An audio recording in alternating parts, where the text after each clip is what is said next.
Greetings, Tom Earl here. We have a brand new, never before heard episode coming to you right now.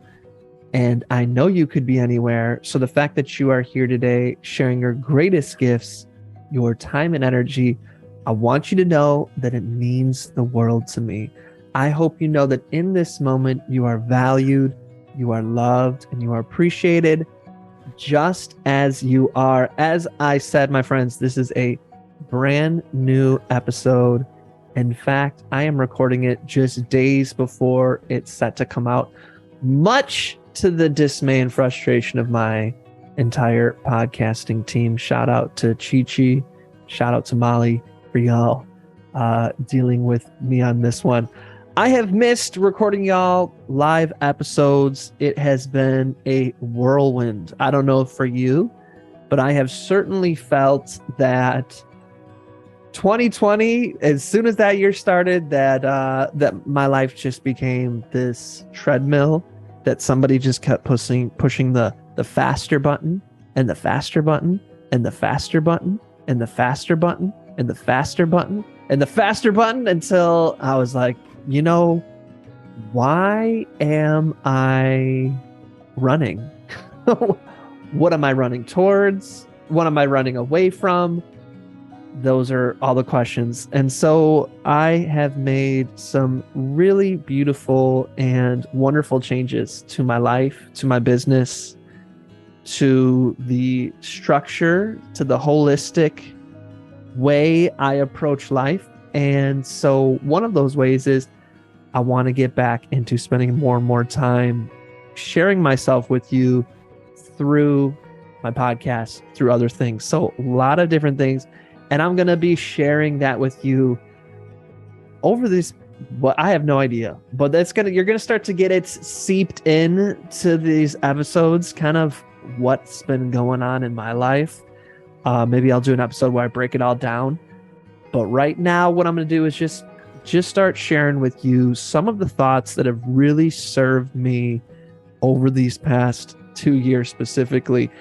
All right. So one thing that I want to walk you through here, one of the greatest lessons that I have incorporated into my life, thanks to some just awesome friends and teachers, and is really this ability to become self-aware of where fear shows up in our life. So I want to talk to you a little bit about fear of technology. Now, you might be listening to this thinking, are you kidding me, Tom? I'm listening to this on my most up-to-date phone, and I got the most up-to-date headphones, and I have no fears of technology. And that's all good. But whether or not you have a fear, the world we live in absolutely fears technology. Okay, it's hardwired into us for some reason where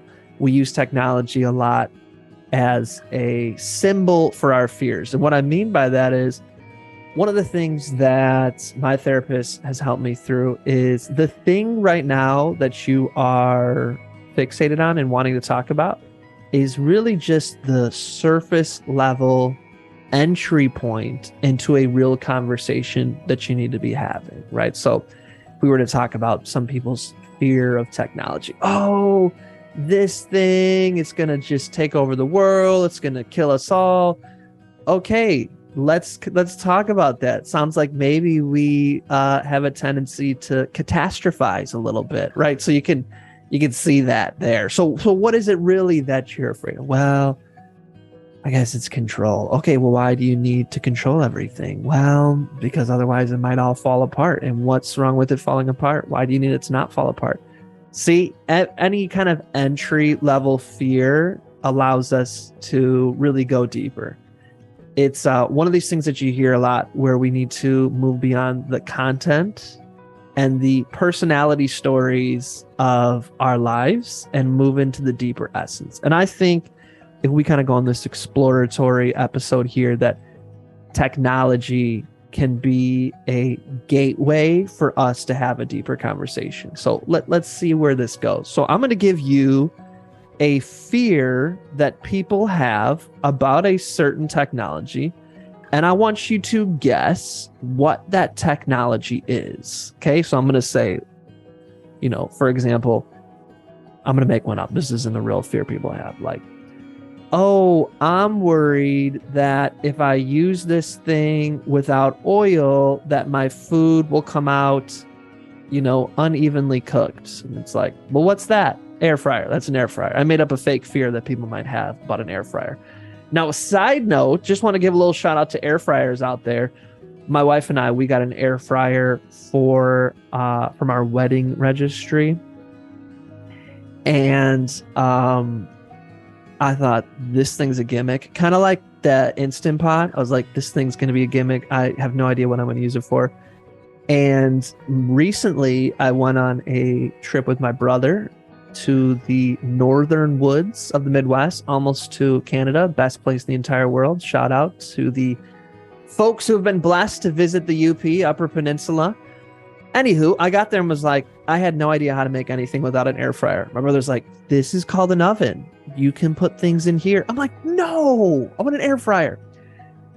Anywho, I hope this gives you a little insight. We're going to have some fun here. We're going to go on tangents of tangents, and let's do this. So here comes the real fear people had. I want you to identify what is the technology they're talking about. This one's going to be a fill in the blank. Okay, so I'm going to go blank. That's the technology. Will create, then I'm going to give the fear. Here we go. Here comes your first one coming at you live. Blank technology, this technology, blank, will create forgetfulness in the learner's souls because they will not use their memories. Okay, so this piece of technology sucks. It's going to be bad for people because they won't use their memories, right? This will basically weaken people's memories. No, this piece of technology sucks because people won't use their memories anymore. It'll create forgetfulness in them. Which piece of technology are they talking about? Here we go. Think about it. Dun, dun, dun, dun, dun, dun, dun. Think about it. Dun, dun, dun, dun, dun. I'm curious if you're listening to this on 2x speed, what my dun, dun, dun, dun, dun sounds like. Okay, they are talking about writing things down. This was our good friend Socrates. Not all of our quotes, if we give ourselves hundreds of years, are going to stand the test of time. So this is one of them. Socrates was worried that if people learned how to write, that they would forget things, that they wouldn't use their memories. So that was a worry. Okay, that was the people at one time feared literacy. Now, poof. We could stop right here. I could hit pause and then just do an entire podcast on the written word and all the reasons that people should fear if you are a dictator, if you are a upholder of apartheid, of enslavement in the United States, that as you may or may not know, that it was illegal for people who were enslaved to read or write. So that's just, there's so many examples. In the Quran, the pen is mightier than the sword. So Socrates kind of had something right here that writing is a powerful tool that people who want things to stay the same, who want to hold on to the control that they've put over the world, that it will, and it does change. But see, this is what I'm saying. I could go into a whole side tangent here, but let me stay in the game. Let me stay focused. So that was it. People were afraid of the technology of writing. Let's move on to another one. This is going to come from the artist community. So a group of artists, when this new technology came out, they had said that this technology is the debasement of human artistry as we know it. This piece of technology, this is coming from artists saying, basically people who use this technology to create art are debasing art. Okay, what form of technology were one group of artists saying to another group of artists who had started to use this form of technology? They were like, If you use that to create art, that is the debasement of human artistry. The debasement. And then you got to bring that word back when you're insulting somebody. How dare you? I don't have an example, but fill in the blank here. Okay, so what's the debasement of human artistry? Which form of artistic technology is it? Going once, going twice? This was painters hating on people who had started to use the technology known as a camera. Oh my gosh, that's hilarious. This is in a New York Times article where they talked about how many painters recoiled at the invention of the camera, which they saw as the debasement of human artistry. Charles, this is where my wife, who does speak French, is gonna be like, I can't believe you said it like that. So we're gonna call him Charles B. The 19th century French poet and art critic called photography art's most mortal enemy. And they're not even talking about your phone. Like, can you imagine if we're like, hey, look at this phone. It's so cool. I can take thousands of photos. Also, shout out if anyone has seen Hassan Minaj's new stand-up feature. He literally talks about this. It's hilarious. If you haven't watched it yet, give that a watch. But y'all, check it out. When painters made their living on, photorealism, and then here comes somebody who can just take a picture, it's like, hey, stand there, let me draw you for 6 hours, versus like, got it. You know what I mean? You can imagine why they would have a vested interest in being like, cameras, they're terrible. All right, we're going to do two more. I'm going to do these quicker now. Okay, so here comes another one, and the fill in the blank is going to come at the end. Which technology are they talking about? Children have developed the terrible habit of dividing attention between preparation of their school assignments and the compelling excitement of the what? So in other words, this person's like, oh my God, ever since this technology came around, it distracts kids from doing their homework. All they do is want to interact with this piece of technology because it's so exciting. They're not doing their homework anymore. What do you think that is? What piece of technology? The correct answer would be anything. Are you kidding me? Anything is more exciting than homework. When you're young and you're getting assigned stuff, they give it no context. They're like, here's algebra, no context. Make this relevant in your life and do it. It's like, what? Oh my gosh, y'all. Education system has not served us well. Anywho, what piece of technology were they so upset that it was distracting kids from doing their homework? The radio, my friends, the radio. It was the radio. The radio people thought was the devil. They're like, oh, the radio. Last one, here we go. This invention was feared that it would put entire rooms full of monks out of work, and religious leaders feared that this new technology would undermine the true teachings of religion and create false prophets and fake Bibles. So what was this piece of technology that people were like, first of all, you're going to put a bunch of people out of work and you're going to give people the ability to create fake Bibles. What was this piece of technology? I feel like this one might be the easiest to guess. It's the printing press. So when the printing press came out, people were like, you're going to take away people's jobs. Even back then, you're going to take away their jobs. And they were like, and you're going to undermine our religious control. Printing press, y'all. Okay, so there are so many conclusions that we can draw from this. First of all, people have feared technology in every generation. Every generation's job, I feel like, on this earth is to be like, oh my God, all the signs are pointing to, in my life, that the world is going to end. All signs point to it. All signs. Just think about how long you've been alive. How many times have a group of people gotten together and been like, this is it.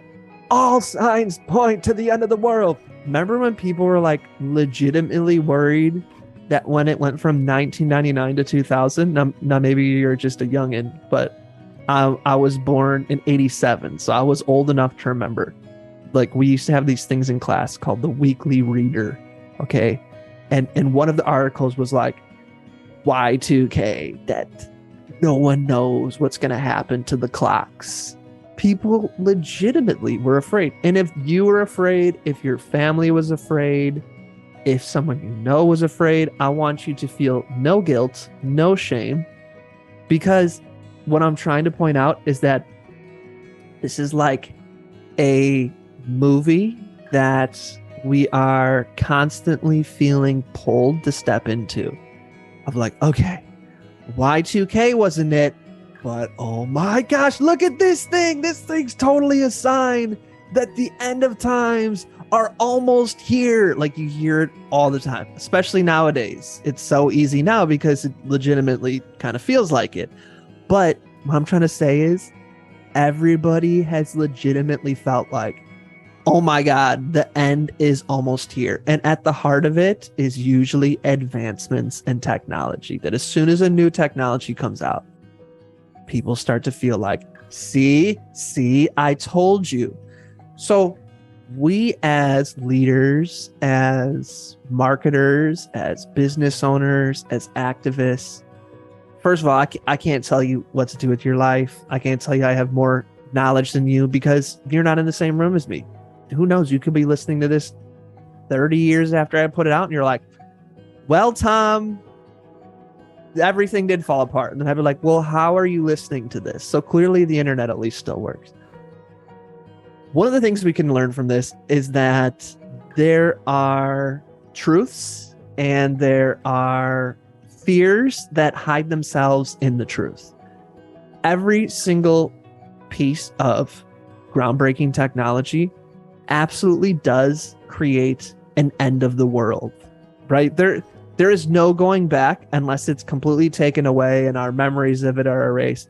There's no going back from when we collectively as a species started to get together and create the written word. Like, once that was done and we saw how amazing it made life, there was no going back from that. And so people who made their livings or had built their entire world around, hey, there's this problem.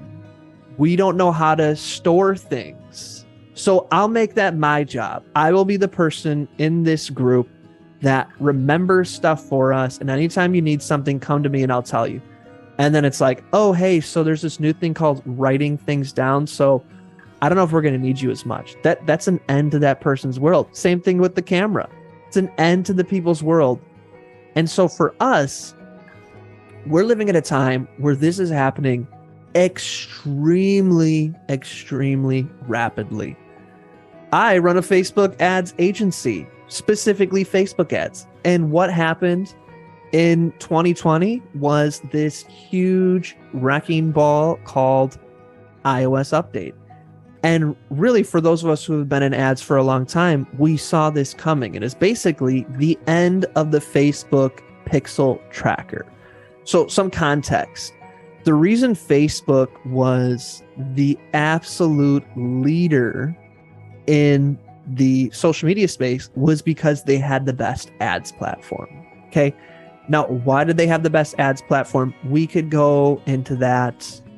That could be its own year-long podcast. Okay. I'm going to call it one specific thing, one of many things. One of the specific reasons why it was so extraordinary to run ads on Facebook, obviously I think it's still worth running ads on Facebook, but it's not as spectacular as it was 5 years ago, is just your ability to target people. Now, let me give you an example. On, let's say, Google, when you want to run ads for YouTube, you can search for people who watch certain videos. You can search for people who search certain keywords. Like, you can do things like this, which is still pretty advanced targeting compared to what? A billboard, putting something in the newspaper, mailing people stuff, putting stuff on a TV commercial. Like, all of that stuff you need serious cash flow for and a super broad audience. But with Facebook, I could be like, hey, I want to get in front of somebody who owns their own house and is married with one kid and loves a combination of like John Denver, Beyonce, Janelle Monáe, Beatles, classical music, jazz, and they like listening to podcasts, and they like personal development books, and they like to ride a Peloton, and they like Apple product. Like, okay, if you ran an ad like that and targeted that, it 100% would get in front of me. And that's the crazy thing. You could get almost that specific. Now, obviously, I'm exaggerating, but you could just layer and layer and layer your targeting. So, Apple basically came in the game and went, how can we make more money? Which is the job of the corporation. The job of the corporation is to go, can we make more money? Once again, another podcast topic. What is that doing to our world where that's the goal? You are measured by, like, success for a corporation is measured by how much more money did you make this quarter than the last quarter, right? Look at how, this is what is hilarious to me. Netflix. Do you know how much money people have made off Netflix? And they had 2 bad quarters and people were like, oh my God, Netflix is done. 2 bad quarters, y'all. 2 bad quarters. I read somewhere that they lost like less than 1%. Now I want to do a whole Netflix podcast episode. So I'm going to I'll get you those exact numbers, but it was like such a small percentage of subscribers they lost. And a significant number of the subscribers that they lost were in countries like Russia, where they're either not allowed to, or they just made the decision to, like, cancel their accounts. Okay. So there's like extenuating circumstances, but there's no forgiveness. Okay. So there's a little lesson learned for all of us right there, that if you have one bad month and you're doing it for the applause and the accolations of those around you, people are going to not care how good you're doing. So there's a little lesson there of make sure that you're doing things for your internal reasons and not external reasons. But anyways, back to the story here. So Apple went, hey, do you know what's not something I like is I don't like the fact that Facebook runs ads inside of our apps. So when you were playing an app or something that you downloaded from the Apple Store, you could run Facebook ads in there. Now, Kurt Malley, founder of the Belt Method, one of my mentors, I'm going to be honest, he called this out right away. So I am just sharing with you what Kurt told me back in 2020. I think there's a podcast episode that he put out where him and I were talking about this. Well, more me listening, and the all I contributed was asking good questions. He's the one who had the knowledge. But we saw it play out. Apple was like, hey, we're going to sell to people privacy because people are really into privacy these days. But yeah, we're into privacy too. But our real goal is we want to squash Facebook's ability to effectively run ads in our apps. And then once that's squashed, we're going to create our own ad platform within the ads, within the apps. And what did I see just 1 or 2 months ago? I messaged it to Kurt. There's on the cover of the New York Times, Apple about to start their own ad platform inside their apps. I was like, there it is. There it is, my friends. So anything that you're using right now as an entrepreneur, as a leader, as a parent, anything like that, anything you're really building your business around, you're building your life around, the only constant is that there is someone right now in a garage. I don't know if they're in a garage anymore. That's, I guess, kind of like stereotypical of the story. They are somewhere hunkered down right now, creating a technology that is going to disrupt the entire way you are running your business or life. And for a lot of people, they are going to make lives easier. But in doing so, they are also going to remove the competitive edge that a lot of people had. This has been one of my biggest ahas, having been in this space for almost 10 years now. Just think about Canva. How many of you use Canva? How many times now are you like, I could pay someone to create this, but I'll just do it. Imagine if you had no Canva, if there was yet to be the technology where you could, on your phone or on a web browser, create some sort of app or create some sort of flyer or social media graphic. Imagine if all you had was Photoshop, right? That was it, just Photoshop. You would probably most likely either not create as much content that way, or you would have to hire somebody. So there are people whose businesses have gone under thanks to Canva. And there are tons of us who have made a ton of money we wouldn't have if there wasn't Canva. This is the catch-22 of this all. Now, at the top of my notes here was to share an article with you, and it's what led me down this entire rabbit hole. And it's this article in the New York Times. I'm going to link it in the show notes. It came out in September 2nd, 2022. Pause. Do you remember what your life was like at the end of August, beginning of September? I certainly do. It was a lot. So this is what happened. Okay, I'm going to read from the article written by Kevin Roos, September 2nd, 2020. Here we go.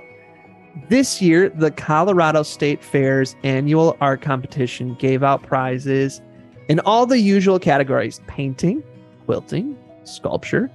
But one entrant, Jason M. Allen of Pueblo West, Colorado, didn't make his entry with a brush or a lump of clay. He created it with Mid-Journey, an artificial intelligence program that turns lines of text into hyper-realistic graphics. And Mr. Allen's work, I don't know how to pronounce this. We're going to give it a shot.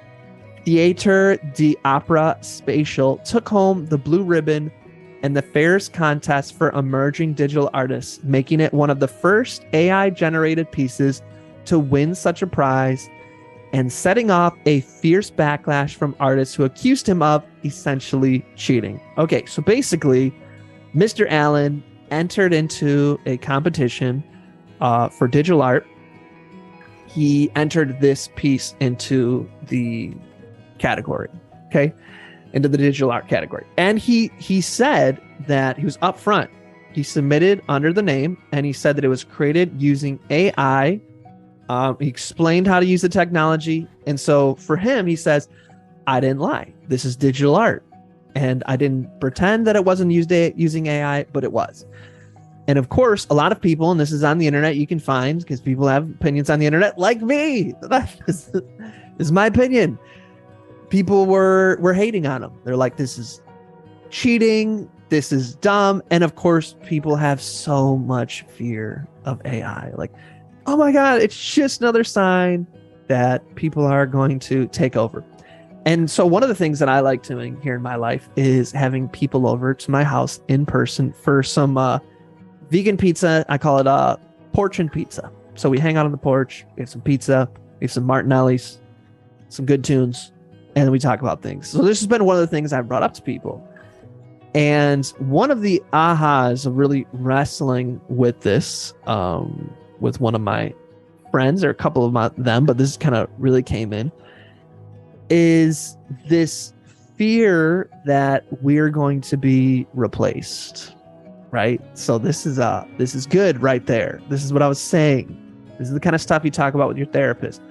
Hey, I know this sounds silly, but I was listening to this podcast by Tom, and he was saying if this kind of makes me afraid, like, yeah, I am worried AI is going to like put me out of business, or I'm worried AI is going to take things over. He was like, yeah, bring this up with your therapist and try to figure out, what am I actually afraid of? So this is an example, right? There's this great book. Hang on, my wife's about to come in and interrupt the podcast. Let me pause this. And we're back. So it was a very good interruption. I'm glad she interrupted me. Okay, so there's this book called Everything is Fucked. I apologize if you had a kid around. It's the name of the book. And basically, he talks about, you should check that book out. So he talks about how we so often use our own fears and copy and paste them onto AI, right?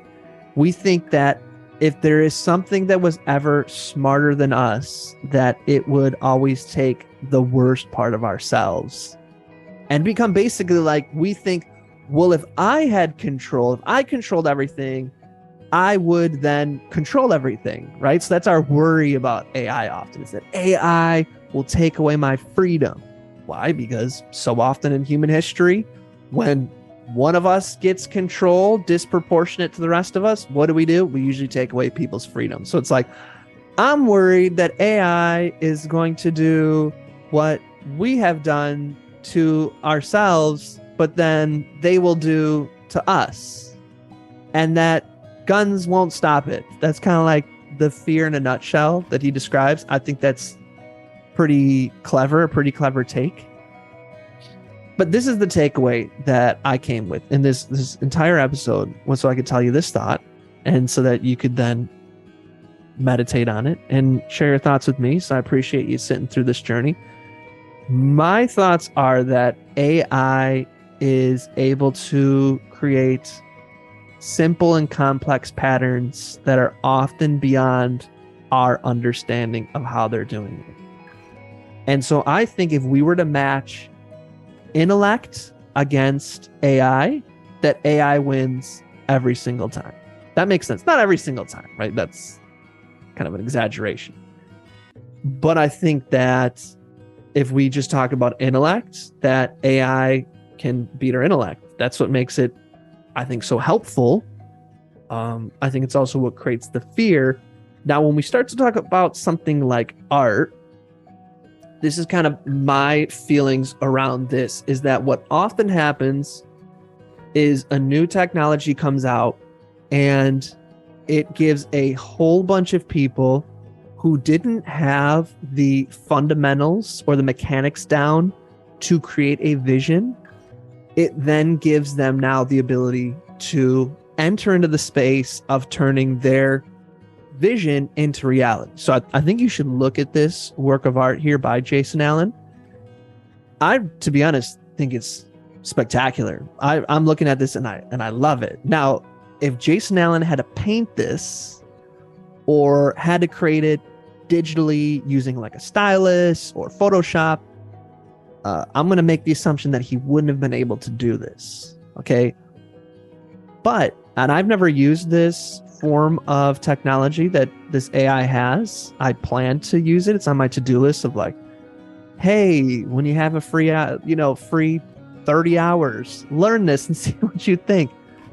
But I think all these technologies are great and that they give more people access to getting the inside out. Now, this is what I see happening. This is the pattern I see.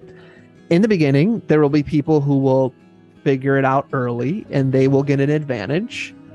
And then we will all catch up to them because those early adapters are going to give feedback to the people who are creating the technology. And the technology is going to get easier over time. So maybe like 15 years from now, probably even shorter. But let's just say 5 to 15 years from now, a technology like this is going to be so easy to use to create AI generated art or images that I just downloaded on my phone like Canva, and boom, it's a couple. I push a couple buttons and I can create AI generated art. My understanding of this technology is you basically enter in like words or sentences and then the AI spits out images. So my feeling is that there then reaches a point where, for the most part, the majority of us can use the technology. So let's take Canva, for example. I remember the first time I used Canva, I was at a nonprofit, and my director, she was also a photographer, so she was into art. And I went to create some sort of, I'm going to use the word propaganda. I use that word lovingly. So let me use a different word in case people have a negative connotation. Like basically like materials that I wanted to disperse far and wide so that people would think of our nonprofit when they went to give money. I call that, in the words of my mentor, Kurt Malley, ethical propaganda. So anyways, I was like, Microsoft Word? Like, she's like, no, there's this new thing called Canva. Okay, you can create it on there. So I did. I was like, wow, this is so easy. So I put out this flyer, and maybe like a week later, one of my friends, awesome poet, he messaged me and was like, hey, somebody ripped off your flyer, dude. They posted the same exact template. Like, I'm not trying to spread drama, but hey, from one artist to the next, just want to call that out. It's not right. And I looked, and they used the same template on Canva that I use. And so I was like, oh, actually, it's this new thing called Canva. They just use the same template. And he's like, oh, okay. So all that to say, like, there was a time where only a few of us were using Canva. Now a bunch of us are using Canva. Okay, so now it's kind of like, okay, well, within that, now there has to be a level of skill that you have to have that goes above and beyond just the kind of like access the technology gives you. So all this to kind of wrap it up for you. It doesn't matter what new technology is going to come out in terms of being a business owner, artist, activist. It is going to disrupt your life.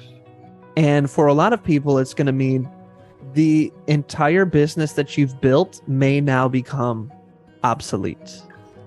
But this new technology, that same eye, that same skill, that same decision-making ability that you had that made you successful in this obsolete form of technology, if you apply that to this new thing that has come out, right, you are going to find that all that stuff applies. And in the same way those skills allowed you to find a way to bring unmatched value in your marketplace, incomparable value, as my friend Nas says, it makes you the incomparable solution. That right there has nothing to do with the technology and everything to do with the principles you're using within it. Okay. One of the things that I've taken away from just watching Facebook and Instagram ads kind of ride this wave, running TikTok, running YouTube ads, like just really just seeing it all was like, oh, it's not the technology. It's not Facebook and Instagram ads that have made me or my clients successful. It's the decision-making principles that we first utilize, the storytelling ability. Basically, like all of this other stuff that you know and learn and have to really basically use to think about the world, and then you apply it to the technology.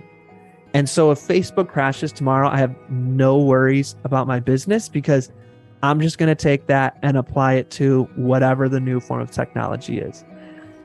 What a lot of people can get trapped in is really creating an identity around the technology that is what's making their business successful. Like, I'm going to help you with Facebook groups, or I help people create webinars, or I help people set up websites, or like, let's say any of these examples start to become less and less relevant.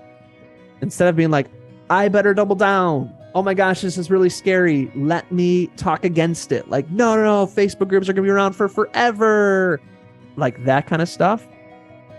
Instead, it's like, okay, so what are the principles that I have learned from this technology that I'm going to take with me to whatever this new form of technology is? This is what I have found. This is what I am doing in my own business.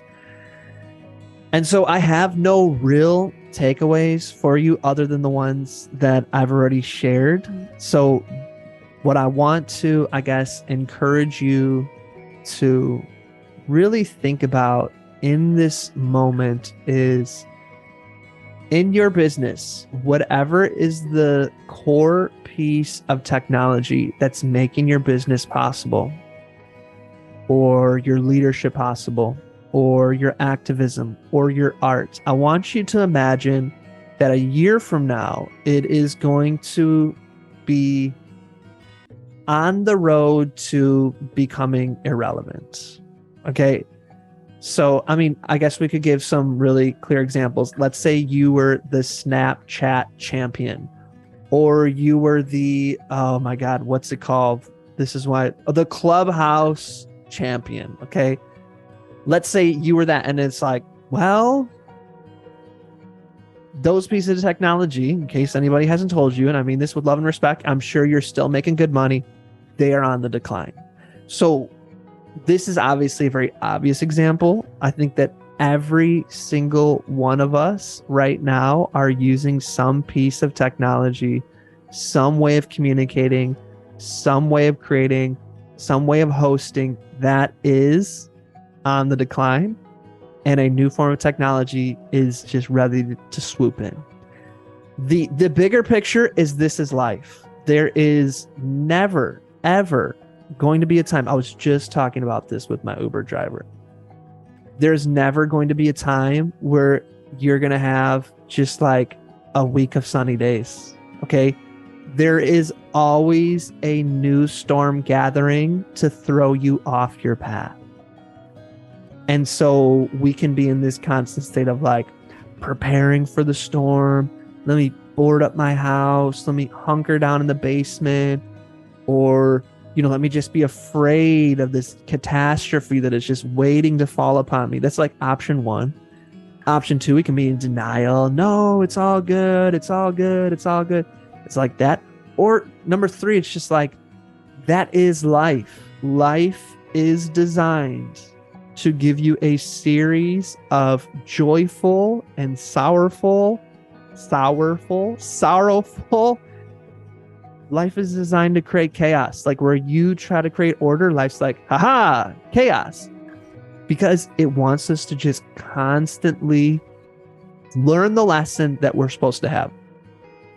I heard this great quote from Eckhart Tolle. It was basically saying that life will give you the lesson you need to learn the experience that you need. And how do you know that this is the lesson you're supposed to learn? Because it's the experience that you're getting. Now, I butchered that quote. Okay, I butchered it, going off memory. But it's more or less saying like, we are going through experiences because they're meant to teach us. How do you know that this is the thing you're supposed to be learning? Because it's the thing you're going through. And I have found that for me personally, business and all of the ups and downs in business is really just this spiritual playground that is just constantly like, hey, what is important to you? Because if stability and everybody thinking you're an awesome person and just like cheerfulness and nothing ever going wrong, if that is what you think life should be, oh boy, then don't open your inbox on Monday because chaos will await you. So I have been really embracing this idea that I would rather be happy than in control. And I'm sure you've heard this. It's maybe even be a cliche, but it is a just constant reminder of, hey, you're saying that what's really important to you is your happiness. Then why are you fixated on an email from somebody that you didn't like? Like, why are you just constantly clogging up your mental space with it? I thought happiness was what's important to you. Why are you just chewing on this and letting it make you miserable? These are some of the thoughts that go on in my head. So whatever it is in your life, find the thing that seems to throw you off your equilibrium the most.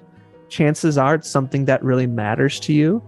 Chances are it's something that maybe even you've created an identity around, and really start to find that place of, being aware of your reaction and finding that place where even if the moment calls for anger, or the moment calls for sorrow, or the moment calls for joy, that you have that just solid foundation within you that you know is you, and that nothing can touch because it is part of the infinite. Highly recommend, speaking of infinite, that you check out the Netflix documentary on infinity. I have so many more notes that I was planning on sharing, and doesn't look like we're going to get to them, my friends. I truly hope that this was of value to you. Would love to hear your feedback if something you heard made sense to you, something you heard didn't make sense, something you heard was like, hey, that sounded a little like your intentions and your actions weren't in alignment. So let me pull you aside and just kind of share with you, this is what I think you meant, but this is how it came across. So I want to kind of mirror for you. Always appreciate those very uncomfortable and very helpful moments. And if you're a business owner, if you're an artist, if you're an activist, if you are interested in how do you get good ideas to spread, how do you build communities, loving communities around the idea that you have, that is what I'm obsessed with. My obsession is how do you get good ideas to spread, and why do bad ideas take root in sensible people's hearts? Those are the two things that I'm really passionate about, right? Why is it that there have been so many good ideas that would just heal this world that just sometimes they spread, sometimes they don't, but it almost always seems that when there's bad, hurtful ideas, that they just seem to take root in decent people's hearts, people that I think would normally be good people. And those people either become the perpetrators or the bystanders of some horrible things. And so those are the things that I'm really obsessed with. Most often, that is marketing. So if you want to learn what I am up to right now, how you can become more deeply involved in our community, and I can let you know, we do have a program going on right now that is just really, really special. It's basically taken everything that I have been through and learned as a business owner, as a human being on this earth, and really distilled it down into some implementation materials. So you can email me, tom@tomearl.com. This program is something that I'm very, very excited about. I am less interested these days in showing people like, this is the exact funnel you should run. These are the exact ads you should do. What I have found is the most important thing that a business owner should cultivate is their ability to analyze data, to make decisions, and then to execute on those decisions. How to think like a marketer, how to lead with empathy, all of these different things, right? And really, I want people to approach their business, their marketing, like a combination of an artist and a scientist and a psychologist. If you can bring those three disciplines into what you're doing, boom, and then amplify it with the power of storytelling, you're good to go. So these are the things that we do in our community every single day. If something like that's of interest to you, you'll find the link down below. I want to let you know right away that we do make scholarships available. We are not going to turn anyone away from lack of funds unless that lack of fund is zero, right? You got to at least be able to contribute $1. So if that's you, if you have been interested in working together, this is the first time ever where we have a program where you're going to get access to literally, well, I don't want to say everything, but I mean, this took months of creating everything that you can just go through in your own pace and just have access in a very structured and holistic way on how you can do this. All right. So you're going to find that information below. Y'all, I have appreciated you so much. Want to give a big shout out and thank you once again to my sound and video editor, Chi-Chi, and to Molly for helping me bring all of this together as well, and for allowing me to do this last minute. I want to give a shout out to my daughter for taking an extra long nap so I could get this finished, and shout out to my wife, who's just so awesome and supportive. And a shout out to you. Oh my gosh, you listened to this entire thing. I am fighting everything within me of saying, I'm sorry. Therapists would not appreciate that. So I'm going to say, I love you and I appreciate you. And I look forward to seeing you next week. And as always, I'm wishing you peace and blessings. Thank you. One more thing. I'd love to continue the conversation. Feel free to join me at tomearl.com/join. Subscribe below, or let's connect on social media. Tom Earl Artist. Thanks again for watching.